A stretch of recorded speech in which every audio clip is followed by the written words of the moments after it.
been on this journey for a long time. I've worked with so many people, from England to here. I've been on television, I was on television, but mostly I'm a stage actor. But I've been on television in the UK for years, doing General Hospital, all manner of television programs in England. I've worked with Sidney Poitier, who was the first African American, I hate the African American business, first African in America to win an Oscar, the Academy Award. It was an iconic character. He died a year or so ago, and he directed that. I was very proud that he chose me to play the African embassy woman in the film that we were making, which was called A Warm December. It's on YouTube, and I've done quite a few television. The most popular here in Nigeria television that I've done would be Some Mothers Do Have Them with Michael Crawford, where they call Frank Spencer. He's still alive, because many people think he's dead. He's still alive and still working. I've worked with some of the most talented souls in this era, and I'm very, very proud of that. But working with all of these people has shaped my own career, my own life, about what how seriously you take your craft, how important you must think it is. So dialogue and discussion and cultural development in any country. So it's been wonderful. And I've worked with, here in Nigeria, I've worked with people like Jimmy Solanke, whom I thought is the best Nigerian actor ever. But it's not working so much on acting at the moment. Most people know him as a singer and storyteller. So I've done that, and then I've done Taiwo Gideon's Hostages. Fantastic. It was Hostages. That was lovely. I'd worked with Jabadu. You see, this is it. I'm getting so old, I've forgotten my own work. I've forgotten all the things I have done. So I've done Hostages, Jabadu, Dazzling Mirage with Tunde Kelani was another film that I'm very proud of. It's about sickle cell anemia. And you see, I like to do work that's dealing with our condition, that's telling our story and projecting our concerns into our audiences and the world generally. So I've done stuff like that. I've done Rashid Badamosi. I've done Wale Oguntokun's The Inheritance. I've done quite a few things. I couldn't start telling you this. You see, once I've done my job, I've finished, unfortunately. The person who used to keep tabs on what I was doing was my late husband. Since he died, I just do the work and then that's it. I'm off to the next thing, really. That's how I've lived. And then I did, recently, Eleshiomba, first of all, Soyinka's Death and the King's Horseman. Biyi Bandele's Bandele directed Eleshiomba. I was honored to have worked with him. Sadly, it was the last big project he worked on before he died. And that's a great soul we have missed. If you remember, I think he directed Chimamanda's half of the Yellow Sun. So I've worked with some quite interesting people. And then I did, for Kemi Adetiba, I did King Women. It's on YouTube. It's a massive, major production talking about, just like what we're doing now, about one's life, talking about the journey so far. That's each woman's journey so far. Prominent women, she interviewed them, and it's called King's Women by Accelerate TV it was. And I think it's still running. I think one of my own episodes, I had 2 episodes in that, and it was very successful. I was very proud of that, because everywhere I went in the world, when I was going around working and I saw Nigerians, they were so engaged and arrested by that program, by my episodes. And people used to cry on my shoulder like this, and I spoke for them. that they were inspired. So I've done that. So I've done some quite interesting programs. And I've done, at Adetibas also, The Return of the King of Boys. You heard of The King of Boys? There was a sequel to The King of Boys, and it was on Netflix. And I played the governor's mother then. That was another powerful film, and very, very interesting.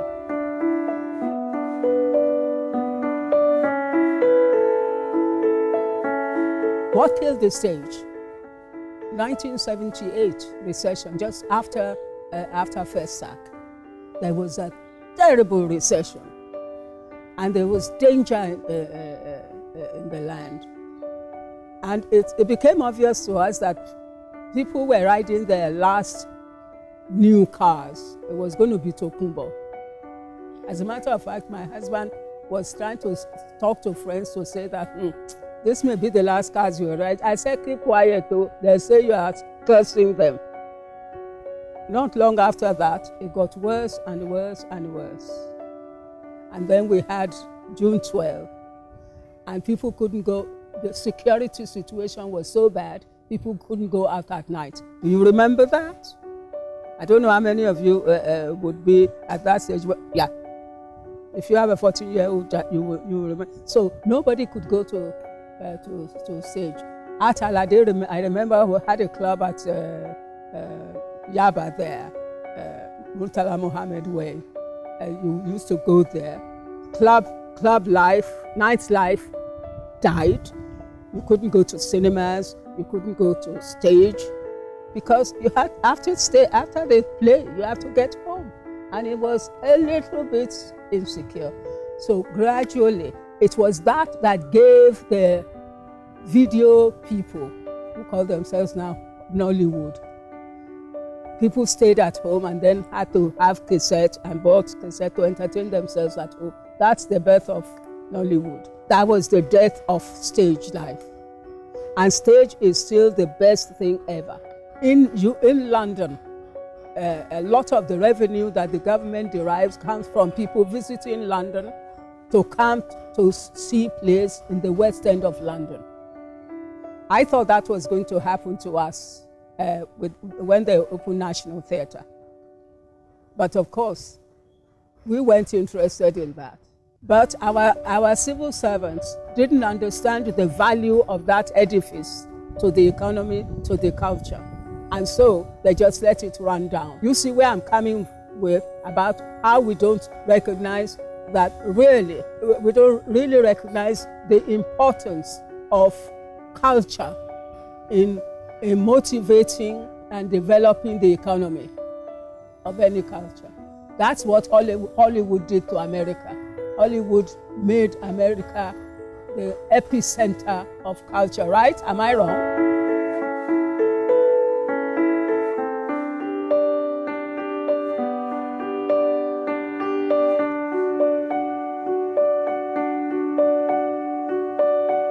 Culture is superior to politics, quite frankly. Politics, they're just administration of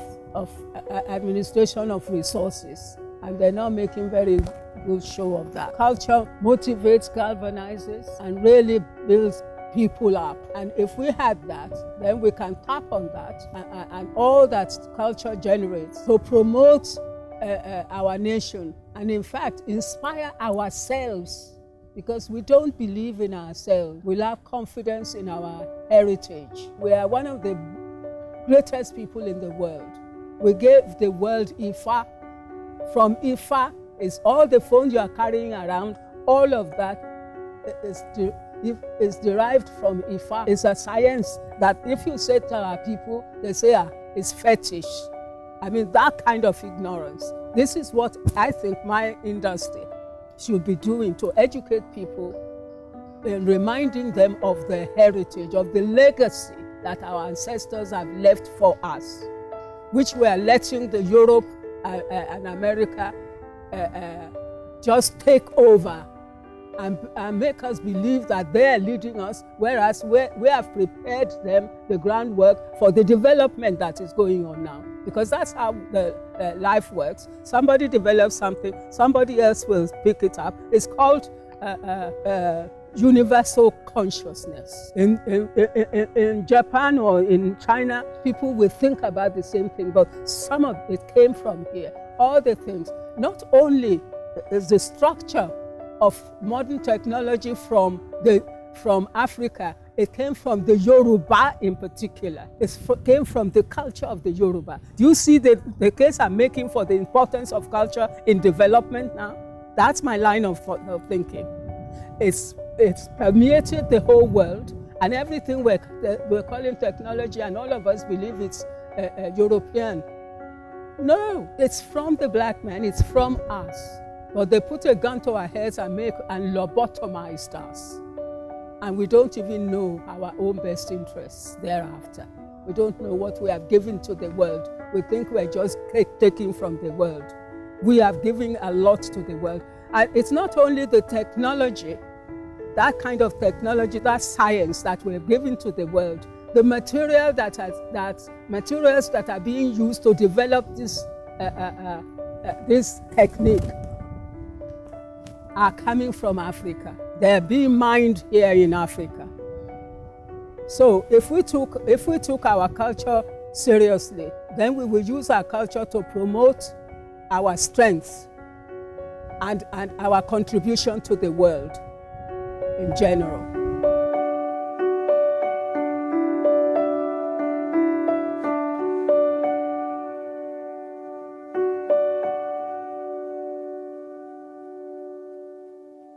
Education, education, education. First of all, you have to be your authentic self. When you're truly educated, nobody can take over your mind. Nobody can tell you who you are. First of all, you have to know who you are. And I'm not talking about arrogance now. In fact, education breeds, in many cases, or should breed humility. And humility is the best part of wisdom. But by the grace of God, there goes I. When you are educated and at home, when you know your own culture, when I'm talking about education, please, I'm not talking about being literate. We have a lot of educated illiterates going around. I mean educated. You get literacy and you use that level of education to explore more who you are, what's around, what that person is saying, and be able to interrogate what they're giving to you. And then come up. And education then gives you the strength and the knowledge to know your limitations and to build yourself up and to want to know more. And the more you know, the less you know. So once you know, you have to keep learning and learning. Yeah, you will know what it is that your people are doing. Our Babalawo, people did not know that the people that they're calling Babalawo and bastardizing on stage, those were our psychologists. That man would have seen all sorts of people, knows the world and everything, and would be able to advise people and educate them. That's the function they had then. And then they had other functions. All these leaves, they knew what they do to the body and everything. So they will recommend all this. They are our physicians, they are our psychiatrists, they are psychologists. They are important people in our lives. But when we came and somebody gave us a half-baked education, we started bastardizing these people and showing them in bad light. And so if I don't like you, I go to Babalawo and get something to poison you. Is that what our culture was about? It wasn't. So when you are educated, then you know exactly what are the functions of these people in your society. What are the other functions? And how do you benefit from those? And what are we losing? Or what have we lost from the way they deconstructed us completely? What have we lost? And then try to start building that up. You don't have education, you can't have that breadth of ideas that makes you rein yourself in, and at the same time with knowledge, broaden your horizon, if you see what I mean. So if our people can be less arrogant about what they think they know, then they will get their priorities right and arranged in order. Because we owe our young a responsibility to help them get over this inferiority complex that we have. That we think if it's not Oyinbo, we can't do anything. I talk like this, I think it's because I go to England. It's rubbish. I was raised here, born and bred here. The pivot of what I'm saying is my Africanness, it's my Nigerianness, it's my Yoruba-ness. That's who I am. That's where everything springs from. But if you don't have that, if you're not springing from anything in particular, and you're springing from a culture you don't know anything about anyway. I look at some films and they're at a table and they're serving a meal. They don't know which fork to use or they don't know how to set the table. So why bother? But they're pretending they're now upper class because they have all these things that they have bought. You see, we have to reorientate our thinking about where we're going. And this may be whistling in the dark, actually. I know that, because everybody thinks we've arrived. But if we've arrived, why are our streets like that? Why is our life like this? Why are our politics as they are? Why do we do what we do to one another? Why are we fixated on money? How many Omoluabis do we have now as we had before? Our business is to develop more Omoluabis so that we can take care of one another, so that we can know what our true values are, so that we can value one another, so that we can help one another to help the country, and not just be me, myself, and I, because that's what we're running now. Anything that I don't benefit from, I don't want to know.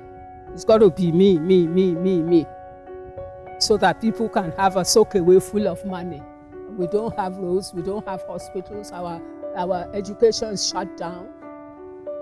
Our children are not properly educated, and we can live with ourselves and say we are rich.